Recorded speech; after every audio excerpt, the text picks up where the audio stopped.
Sure, there are good things about your YouTube algorithm. It recommends the same kind of music you already like. It builds a profile of you, your search history, your likes, and it starts to really know you. But here's the problem. My mother once searched for orthopedic videos on YouTube, and now her feed is full of health related content she doesn't want to see. Every time she opens YouTube, she's reminded that she's growing old. Similarly, when I went through a breakup, I searched for heartbreak podcasts. Instead of helping me move on, the algorithm trapped me. Every time I opened YouTube, I was reminded of the relationship. The thing is, thinking about the problem, talking about the problem, doesn't make the problem go away. In fact, science calls this the rumination loop. It's when your mind keeps circling back to the same issue again and again, like being stuck on a treadmill of thoughts.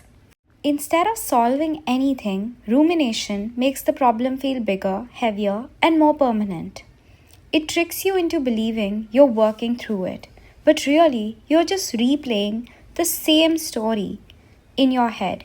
Psychologists say this not only delays healing but can also amplify stress, anxiety, and sadness. That's why fresh perspectives or even stepping away can sometimes be more powerful than watching the same kind of content, because breaking the loop is what gives space for clarity. There are so many videos worth watching on YouTube, like a road channel covering the world's longest highways, something I would have loved to stumble upon, but I never do because my algorithm assumes that I am not interested. Technology is everywhere. It's a necessary evil. Even when you don't want to speak to your best friend every day, you talk to Alexa, Siri, or ChatGPT. They use patterns, machine learning, artificial intelligence to figure us out. Hello, I'm here. Yes, it was created to make life easy, convenient, to save time, and yet it doesn't truly know us.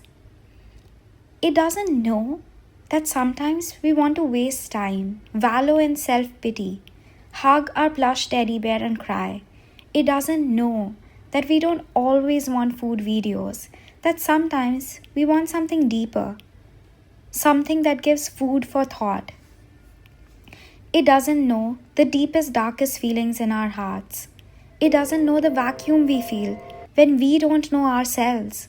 And it's easier to accept the version of us that technology feeds us back. This will help create an OS. It doesn't know the difference between a lie and a truth.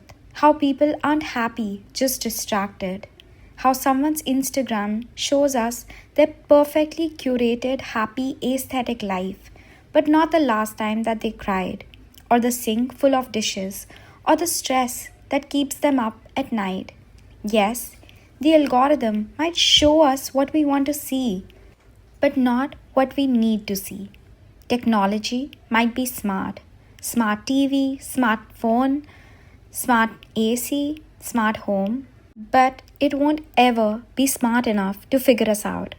Because more than our age, more than our gender, more than our problem, we are an individual, a mixed bag of nuanced human emotions. We might form and follow patterns, but our humanness, our unpredictable lives were designed to break patterns. And that's why, even though we might unbox new technology every day, we should never let ourselves be boxed into a stereotype assumed by one. Because even though our technology might be wireless these days, but we, as human beings, were wired for love.